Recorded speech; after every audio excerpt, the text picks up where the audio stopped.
আমরা ওই সময়ের অনেক মানুষ তৈরি হতে দেখেছি এবং আলিয়া মাদ্রাসার মূল উদ্দেশ্য হচ্ছে একজন শিক্ষার্থী সে যেমন কোরআন, হাদিস, উসুল, ফিকহ এই বিষয়গুলো যেমন জানবে, একই সাথে সেই সমসাময়িক যে বিষয়গুলো আছে রাষ্ট্রনীতি, সমাজনীতি, অর্থনীতি, পররাষ্ট্রনীতি, বিজ্ঞান, প্রযুক্তি এই সব কিছু তার সম্যক ধারণা থাকবে। আমাদের এই বাংলাদেশ যখন স্বাধীন হয়, স্বাধীনতা পরবর্তী আমাদের সবার প্রত্যাশা ছিল এদেশের সকল শিক্ষার্থীরা তাদের সমান অধিকার পাবে, শিক্ষার যে মৌলিক অধিকার এবং সেই অধিকারের জায়গায় ন্যায্যতা নিশ্চিত করা হবে।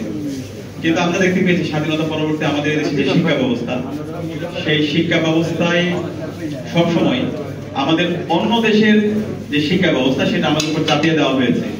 আমাদের এখানকার যে শিক্ষা ব্যবস্থা এবং শিক্ষা কমিশন গুলো ছিল, এগুলো ছিল ভারতের প্রেসক্রিপশনে করা, এবং যে কারণে আমাদের বিশেষ করে মাদ্রাসার যে শিক্ষার্থীরা ছিল, আলিয়া মাদ্রাসার যে শিক্ষার্থীরা ছিল, তাদেরকে সবসময় কর্নার করা হয়েছে, তাদেরকে সবসময় আদারি করা হয়েছে, তাদেরকে সবসময় মার্জিনালাইজ করা হয়েছে।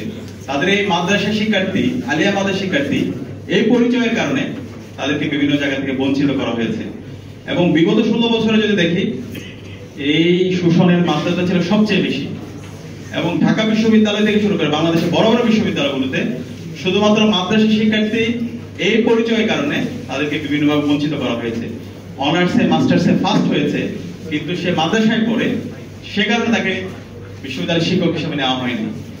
এবং একই সাথে আমরা যখন বিশ্ববিদ্যালয়ের ফার্স্ট ইয়ার শিক্ষার্থী ছিলাম, যখন ভর্তি পরীক্ষা দিয়েছিলাম, আমি 16-17 সেশন শিক্ষার্থী ছিলাম।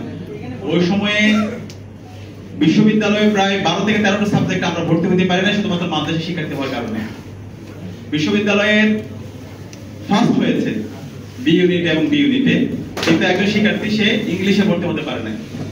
ভর্তি না হতে পারার কারণ হচ্ছে সে মাদ্রাসা ব্যাকগ্রাউন্ড। এইভাবে শিক্ষার্থীদেরকে বঞ্চিত করা হয়েছে, তাদের অধিকারকে কেড়ে নেওয়া হয়েছিল, তাদের উপরে বিভিন্নভাবে জুলুম নির্যাতন করার বৈধতা দেওয়া হয়েছিল।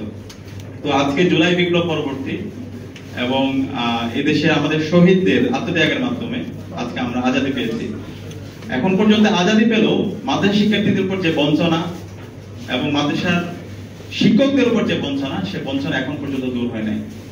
আমাদের দাবি থাকবে এই স্বাধীন বাংলাদেশে আমরা ন্যায্যতা নিশ্চিত করতে চাই, আমরা ইনসাফ কায়েম করতে চাই। সবাই তাদের ন্যায্য অধিকার পাবে, সেটা মাদ্রাসা শিক্ষার্থী হোক,